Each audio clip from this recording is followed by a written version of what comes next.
हम जिस संसार में रहते हैं वहाँ प्रतिदिन कुछ ना कुछ नया घटित होते रहता है। कई बार तो ये घटनाएं इस प्रकार की होती हैं कि हमें चमत्कृत कर देती हैं। बहुत ही अप्रत्याशित घटनाएं होती हैं जिसके बारे में व्यक्ति कह उठता है कि ये कैसे हो गया, इसके बारे में तो हमने कभी सोचा ही नहीं था, इसकी तो कभी हमने कल्पना ही नहीं की थी, हम सोच ही नहीं सकते थे कि ऐसा होगा। और ये बातें पॉजिटिव भी हो सकती हैं, नेगेटिव भी हो सकती हैं, अच्छा भी हो सकता है, बुरा भी हो सकता है, बुरी बातें भी हो सकती हैं। ये दोनों घटनाएं प्रतिदिन प्रत्येक व्यक्ति के साथ घटती हैं, निश्चित घटती ही घटती हैं। इस बात से कोई फर्क नहीं पड़ता कि आप ईश्वर को मानने वाले हैं या नास्तिक हैं, आप सकारात्मक सोच रखने वाले व्यक्ति हैं या दिन भर आप नकारात्मक ही सोचते हैं। हाँ, ये ज़रूर होता है कि परिणाम बदल जाता है, लेकिन घटनाएं घटती हैं और चमत्कृत कर देने वाली घटनाएं घटती हैं, रहस्य से भरी हुई इस तरह घटनाएं घटती हैं। दरअसल आपने बहुत पहले एक पंचतंत्र की तो बहुत सारी कहानियां हैं जो हम लोग बचपन से पढ़ते आए हैं और सब शिक्षाप्रद कहानियां होती हैं।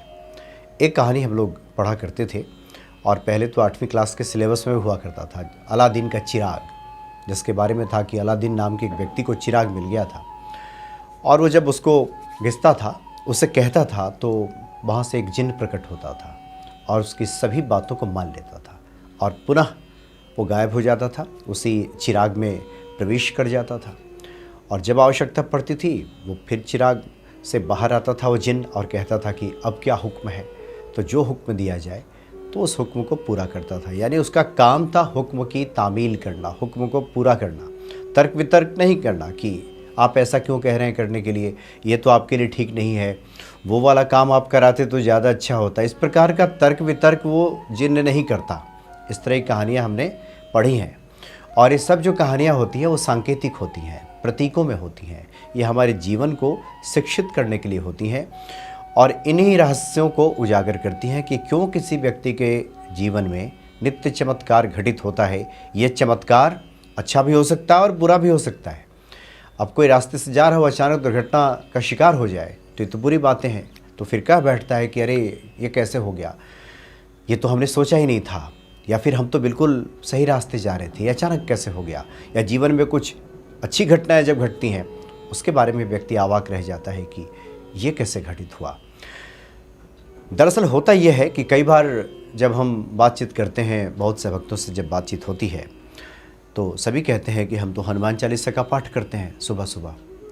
कोई 7 पाठ करता है, कोई 11 पाठ करता है, कुछ तो ऐसे लोग हैं जो 2-2 घंटे 3-3 घंटे का अनुष्ठान करते हैं, बहुत से पाठों को करते हैं।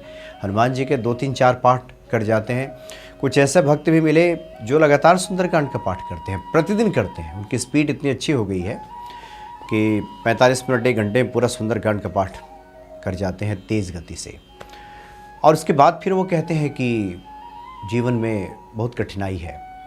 एक व्यक्ति ने तो मैसेज किया, उन्होंने लिखा कि हम तो, मुझे लगता है कि अब तक हम 1.5 लाख बार हनुमान चालीसा पढ़ गए हैं, और जबकि गोस्वामी जी ने लिखा है कि 100 बार पढ़िए तो आपको बंधनों से मुक्ति मिल जाएगी, और वो कहते हैं कि 1.5 लाख बार तो हम पढ़ ही गए होंगे। और फिर भी है कि जीवन में कठिनाइयाँ हैं, परेशानियाँ हैं, तो ये क्यों होता है। तो हम बताते हैं कि देखिए, आपने हनुमान चालीसा तो सुबह पढ़ लिया, गोस्वामी जी वाला, जिसमें अच्छी अच्छी बातें सब लिखी हुई है कि जय जय जय हनुमान गोसाई कृपा करो गुरुदेव खिनाई, सब शुक्ल है तुम्हारी सरना, तुम रक्षक का हो गुरुना, और मनोरथ जो कोई लावे सोई में तो जीवन फल पावे। सब अच्छी अच्छी बातें लिखी हैं कि हनुमान जी से प्रार्थना की जा रही है, उनकी प्रशंसा की गई है, और हमारे जीवन में जो कठिनाइयाँ हैं, परेशानियाँ हैं, उसको दूर कर दे हनुमान जी, ये प्रार्थना की गई है। ये गोस्वामी जी वाला हनुमान चालीसा है। वो हनुमान चालीसा जब खत्म हो जाता है, जब लोग पुस्तक बंद करके रख देते हैं, तो फिर अपना वाला हनुमान चालीसा शुरू करते हैं। अपना हनुमान चालीसा क्या है? अपना वाला हनुमान चालीसा ये होता है कि उसका शुरू होता है कि अब देखते हैं हनुमान जी करते हैं कि नहीं, अब तक तो नहीं हुआ, इतना तो पढ़ गए हम, इतने अनुष्ठान भी कर गए, अब तक तो नहीं हुआ। वो कहते हैं कि उनका हनुमान चालीसा से हुआ है, हनुमान जी बहुत शक्ति है, वो सब संभव कर देते हैं। पता नहीं सच कह रहे हैं कि झूठ कह रहे हैं। फला चैनल पर तो एक बार आ रहा था, एक नेताजी कह रहे थे कि गोस्वामी जी ने तो बस लिख दिया है सही, इससे क्या। तो वो अपना वाला हनुमान चालीसा फिर दिन भर चलाते हैं मन में, और ये जो पूरा जो ब्रह्मांड है वो 2 चीज़ों को बहुत तेज़ गति से पकड़ता है, हमारे शब्दों को और हमारी भावनाओं को। शब्द को वैसे भी ब्रह्म कहा गया है। जो शब्द हम बोलते हैं ये नष्ट नहीं होते, वो इसी ब्रह्मांड में घूमते रहते हैं। बल्कि नियम ये कहता है कि जो कुछ भी हम इस सृष्टि में कार्य करते हैं, चाहे वो वाचिक हो या फिर कायिक हो या फिर किसी प्रकार या फिर मानसिक हो, किसी प्रकार के कार्य करते हैं। वाचिक मतलब जो मुंह से बोल दिया, कायिक मतलब जो शरीर से हमने कुछ कर्म किया, मानसिक मन में जो चल रहा है वो सब, इसका कई गुना प्रतिफल ये जो ब्रह्मांड है, जो सृष्टि है, हम तक फिर लौटा देती है कि अब ले लीजिए, अब आपने इतना अच्छा काम किया है, इतना बीज आपने डाला है, तो इसका 10 गुना मेरा अधिकार बनता है, वो हम आपको दें, मेरा फ़र्ज़ बनता है, मेरी ड्यूटी बनती है। तो ब्रह्मांड फिर लौटाता है। जिस वही अलादीन के चिराग वाली बात है, जो आप कहते हैं वो करता है। तो जो हम शब्दों के माध्यम से कहते हैं, जो हम भावनाओं के माध्यम से कहते हैं, जो हमारे मन में चीज़ें चलती हैं, वो सब कई गुना लौट करके आ जाती है। तो शब्द जो है वो ब्रह्म है। तो सवेरे तो हनुमान चालीसा पढ़ लिया, शब्द तो कहा, हो सकता है कि उस हनुमान चालीसा में हमारी भावनाएं जुड़ी हो या न जुड़ी हो, लेकिन अपना वाला जब हम हनुमान चालीसा करते हैं तो उसमें तो शब्द भी अपने होते हैं और भावनाएं भी अपनी होती हैं। इसमें तुलसीदास जी की तो बात रहती नहीं है, इसलिए खूब डट कर अपनी भावनाओं को हम संप्रेषित करते हैं। हमारे शब्द भी होते हैं बहुत ही असर रखने वाले, और हमारी जो भावनाएं होती हैं वो सब भी असर रखने वाली होती हैं। मतलब नेगेटिव हनुमान चालीसा हम दिन भर चलाते हैं, जिनके जीवन में घटित नहीं होता, हम उनके बारे में कह रहे हैं। वो गिनती के लिए भरे सुबह कह देते हैं कि हमने इतने पाठ कर लिए, इतनी पूजा कर ली या अनुष्ठान कर लिया, इन देवता की हमने इस प्रकार से आराधना कर ली और 1.5 लाख हनुमान चालीसा पढ़ लिया, लेकिन नहीं हुआ। एक व्यक्ति मिले थे, शायद इसके बारे में हमने वीडियो में चर्चा की थी, जो कह रहे थे कि 5 करोड़ राम नाम का उन्होंने जप कर लिया और जीवन में परेशानियाँ कि ख़त्म नहीं हो रही हैं। तो ये जो चीज़ें चलती हैं कि हम शब्दों के माध्यम से जो कुछ कहते हैं वही ब्रह्मांड में घूमता है और वही लौट करके हमारे पास आ जाता है। क्योंकि ये जो बातें होती हैं कि एक तो इस संसार में चूँकि साकार से निराकार की यात्रा है, उस निराकार तक पहुंचने के लिए साकार की पूजा होती है। मंदिरों में हम ईश्वर दर्शन करते हैं। एक ईश्वर का बाहर जो हम दर्शन करते हैं और दूसरे एक ईश्वर हैं जो हमारे भीतर ही बैठे होते हैं। उन तक जो हमारी बातें पहुंचती हैं हमारे शब्दों के माध्यम से और हमारी भावनाओं के माध्यम से, वो इतने दयालु हैं कि उसी को पूरा कर देते हैं। अगर हमारी शरणागति वाली भक्ति नहीं है, जिसमें हमारा हित अहित भी जुड़ा है, हित अहित की बात आई है, तब तो वो योगक्षेम की रक्षा करने लगते हैं। जो हमारे लिए आवश्यक है वही देते हैं, जो आवश्यक नहीं है वो नहीं देते। वो जिन की तरह काम नहीं करते कि जो गया वो सब कर दिया। तो लेकिन ये अपवाद है, 1-2% लोग होंगे जिनके साथ ऐसा होता है। 99% लोगों के साथ जो उनके शब्द होते हैं, जो उनकी भावनाएं होती हैं, आपके भीतर बैठे ईश्वर उसी को पूरा करते हैं। तो दिन भर अगर हमारी भावनाएं इस प्रकार की चलती हैं कि जीवन में बहुत कठिनाई है, बहुत परेशानी है, अब उनसे तो बात की, हनुमान भक्ति भी देख लिया, वो तो हनुमान भक्ति पे एक हैं मनोज भारद्वाज, वो बहुत सारे उपाय बता देते हैं, बहुत सारे पाठों की चर्चा करते हैं, चलो करके देखते हैं। अब होता है कि नहीं होता है, ये लोग तो हो सकता है कि वीडियो वगैरह बनाने के लिए कुछ बोल देते होंगे, ये सब भी है। अब गोस्वामी जी के बारे में तो वो लोग कुछ लोग कह देते हैं आलोचक की, अरे उन्होंने तो कविताएं लिखी हैं, कहाँ किसने राम को देखा है। तो इस तरह की जब बात चलती है हमारे शब्दों के माध्यम से और हमारे भावनाओं के माध्यम से, तो वही चीज़ें फिर फलित होने लगती हैं। जो लोग कहते हैं कि ज़िंदगी में बड़ा कष्ट है, बहुत परेशानी है, जैसे ही हमारे शब्द होते हैं तो इसका मतलब ब्रह्मांड के पास, ईश्वर के पास एक मैसेज जाता है कि इनको यही चाहिए, बस वो मिल गया। बहुत छोटे छोटे उदाहरण हैं जिससे आप समझ सकते हैं। जैसे कोई व्यक्ति है, अगर किसी के बेटे बेटी पढ़ाई कर रहे हों और वो कम्पिटिटिव एग्ज़ाम्स की तैयारी करते हों और उनकी इच्छा है कि बड़े अधिकारी बने, और पड़ोस का कोई जो व्यक्ति है वो अधिकारी बन गया। अब उसको देख करके अगर हमारे मन में जलन का भाव पैदा होगा तो ब्रह्मांड के पास एक मैसेज जाता है, वही भीतर बैठे ईश्वर के पास, कि इसको ये अच्छा नहीं लगा। अच्छा नहीं लगा मतलब इनको पसंद नहीं है ये, तो हमारे जीवन में चीज़ें फिर घटित नहीं होंगी। फिर हमारे जो बेटे बेटियां हैं जो इच्छा पाले हुए हैं, फिर वहाँ बाधा पहुँचेगी। यानी हमने ही मैसेज दे दिया है कि हमें ये पसंद नहीं है। और जीवन के हर क्षेत्र में ये लागू होता है। हर क्षेत्र में अगर हम अच्छी चीज़ों को देख करके प्रभावित होते हैं तो अच्छी चीज़ें हमारे जीवन में घटित होने लगती हैं।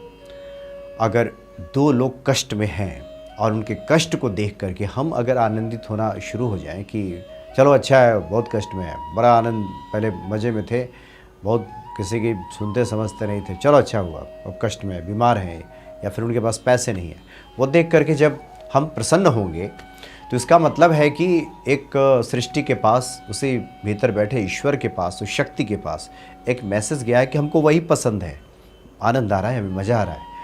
तो वही चीज़ें फिर व्यक्ति के जीवन में घटित होनी शुरू हो जाती है। इसलिए शब्दों, ये कहा जाता है जिह्वा पे सरस्वती माता कभी ना कभी दिन भर में एक बार अवश्य विराजित हो जाती है, और इसलिए वो कहा सत्य हो जाता है। इसलिए कहा जाता है कि हमेशा सही बोलिए, हमेशा पॉजिटिव बोलने की आवश्यकता है। क्या पता कब सरस्वती जी आ जाएं, बैठ जाएं जिह्वा पे, हम खराबी बोल रहे हैं उसी वक्त आ जाएं वो, और वो खराब वाला ही लागू हो जाए, वही पूरा होने लगे, तो फिर क्या होगा। इसलिए ये बताया जाता है कि सुबह नींद खुलने के बाद से लेकर रात्रि शयन तक हमेशा अपने शब्दों के प्रति, अपनी भावनाओं के प्रति सतर्क रहें, सावधान रहें, हम बोल क्या रहें। इसलिए अच्छी बातें बोलने की आदत डालें, तब जाकर के जो हम हनुमान चालीसा का पाठ करते हैं वो फलित होगा।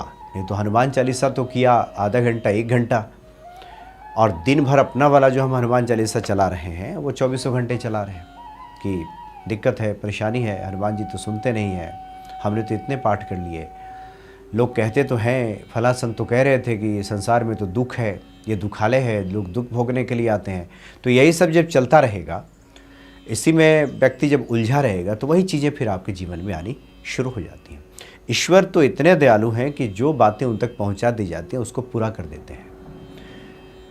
हमने पहले ही कहा कि अगर पुत्रवत भाव से, दास भाव से, शरणागत भाव से अगर हम नहीं हैं, चूँकि ये 2-3 अवस्थाओं में तो वो संभाल लेते हैं, गिरने नहीं देते अपने भक्तों को, लेकिन अन्य बातों में जो हम उन तक मैसेज पहुंचा देते हैं, जो बातें अपनी पहुंचा देते हैं, एकदम उसको मान लेते हैं, पूरा कर लेते हैं। इसलिए महालक्ष्मी जी को, आप दुर्गा सप्तशती का पाठ करेंगे तो महालक्ष्मी जी को राक्षसों की लक्ष्मी भी बताया गया है। ये जो महालक्ष्मी है, ऐसा नहीं है कि देवताओं के घर में भी विराजती हैं, राक्षसों के यहाँ भी विराजती हैं, उनकी मनोकामना भी पूरी करती हैं। जो ईश्वर के हर प्रकार के लोग भक्त हैं, जो राक्षसी प्रवृत्ति के थे, उनको कहाँ से वरदान मिल गया? देवताओं ने ही दिया। तो देवता तो सबकी मदद करते हैं, सबकी मदद करने का तात्पर्य हो गया वही अलादीन की चिराग वाली बात हो गई। बस वो बात मान लेते हैं, आप जो बता दीजिएगा वो कर देंगे। राक्षस मांगेंगे उनको भी दे देंगे, देवता मांगेंगे, मनुष्य मांगेंगे उनको भी दे देंगे। बाकी सबके अपने अपने कर्म, वो कर्म के अनुसार फिर फल बाद में मिलेगा, लेकिन वो पूरा कर देंगे। किसके हित में है, किसके अहित में है, 99% मामलों में जो भीतर बैठे ईश्वर हैं उसको नहीं देखते, वो आपको पूरा कर देते हैं। इसलिए अगर आप चाहते हैं कि मन की इच्छा पूरी हो जाए, जो हम चाहते हैं वो मिल जाए, तो अपने शब्दों पर हमेशा ध्यान रखने की आवश्यकता है, सतर्क रहने की आवश्यकता है। और तब जो हम सुबह हनुमान चालीसा पढ़ते हैं वही हनुमान चालीसा दिन भर पढ़ें, अपना वाला ना पढ़ें। अपना वाला हनुमान चालीसा जब पढ़ना शुरू कर देंगे, वही नेगेटिव विचारों वाला, तो फिर अब तो हनुमान जी के पास मैसेज जो बहुत देर तक वाला पहुंचेगा वही पूरा होगा। 1 घंटा वाला जो मैसेज है और एक है 23 घंटे वाला मैसेज, जो 23 घंटे वाला मैसेज है वो पूरा हो जाएगा।